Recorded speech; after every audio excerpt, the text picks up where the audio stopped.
What is going on, guys? It is Wrestlelamia here, back with another video.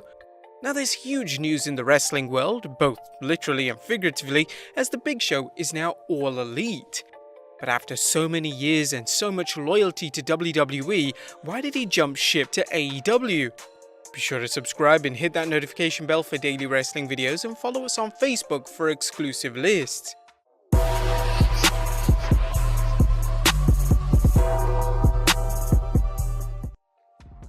Number 1. He was upset with WWE. Now it's recently come to light that the Big Show was actually in fact unhappy with the WWE, and particularly with one segment in general, which occurred on the Legends Night on Raw. According to PWInsider.com, PWInsider.com is told that WWE and White were unable to come to terms on a new deal financially, and his final contract with the company last month, days after he made an appearance being verbally bullied by Randy Orton on the Raw Legends Night episode on 4th January. One source stated that White was very open that night about his unhappiness about the situation. White, who did not publicly announce his departure, was moved this week to WWE.com's alumni section on 19th February. Now, whilst this was just an angle, it's surprising to see the Big Show get upset about it. After all, isn't this what he's been doing for the past number of years, putting over full-time talent like Braun Strowman and Randy Orton? But it seems that this was far too insulting for him to take. Number 2, it's an open invitation for other WWE legends. While AEW President Tony Khan has repeatedly stated that AEW isn't going to be a haven for WWE cast-offs, White's signing is a reminder that AEW is still hiring wrestlers, retired or otherwise, that it feels can benefit the promotion. Fans who doubt this need look no further than Matt Cardona, aka Zack Ryder, who was released by the WWE and worked a short-term program in AEW before moving over to Impact. Fans and wrestlers who were skeptical about AEW's commitment to bring in talent as needed can look to White and Cardona's cases as examples of AEW's policy.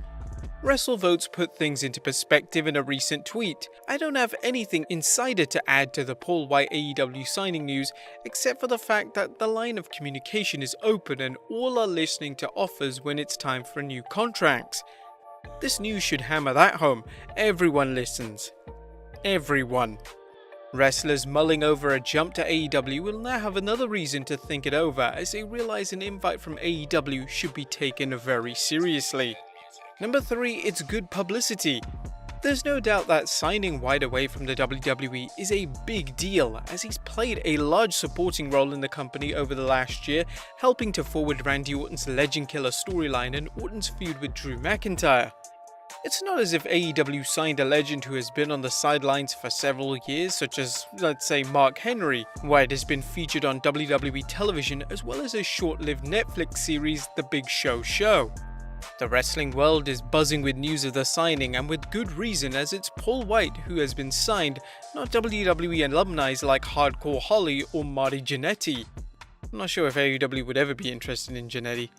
And Paul White's signing is already trending on Twitter, and lapsed fans as well as non-fans have likely seen the news, which could lead to added viewers on tonight's edition of Dynamite. Number 4, it embarrasses the WWE. Now, although we don't know if Tony Khan signed Paul White to snub WWE, you can be sure the move has angered Vince McMahon and likely embarrassed him.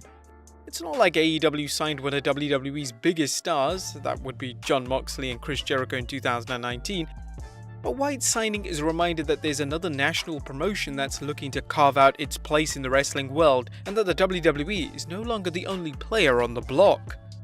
Number 5, his wrestling career isn't over. The Big Show has been wrestling since 1995, and like other big men in the business, he's had his share of injuries not only due to wrestling but due to his larger-than-life frame. After years of weight loss, gains and losses, the Big Show has adopted a better lifestyle, and it's clear he feels he has more matches left, and it's possible he may feel he has a chance to show what he can do besides put over talent as he did for the last 10 years of his career. In his statement to the press, White remarked, "It's no exaggeration when they say that AEW is boundless." Tony Khan has already commented that White will be returning to the ring, and thanks to AEW's limited schedule, the big man should be able to work a light schedule in high-profile matches. He'll also have an opportunity to show a new direction for his wrestling persona, or even change up his ring style to prove he's more than just a big man. Number 6. Familiar faces and new opportunities. With an in-ring return a question of when rather than if, fans can be certain that the Big Show is already thinking about who he'd like to work with. The beauty of his situation is that he has a number of familiar faces such as Jon Moxley, Miro, Chris Jericho, Sting and Matt Hardy, as well as wrestlers he's never faced before such as Darby Allin, Brian Cage, Lance Archer and MJF. This should help recharge White's creative battery and also get fans excited about the potential for so many different matches. Number 7.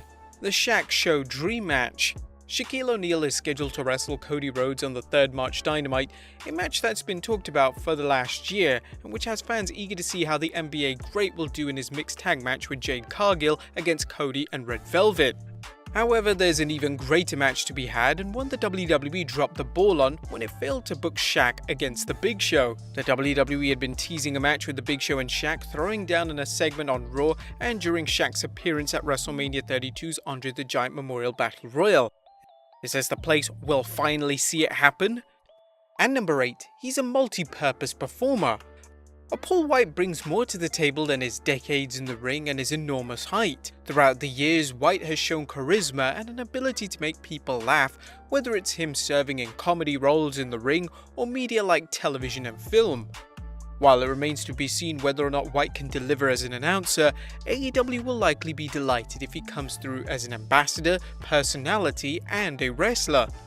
But don't believe us? Well, here's what AEW President Tony Khan said in the press release announcing White's signing.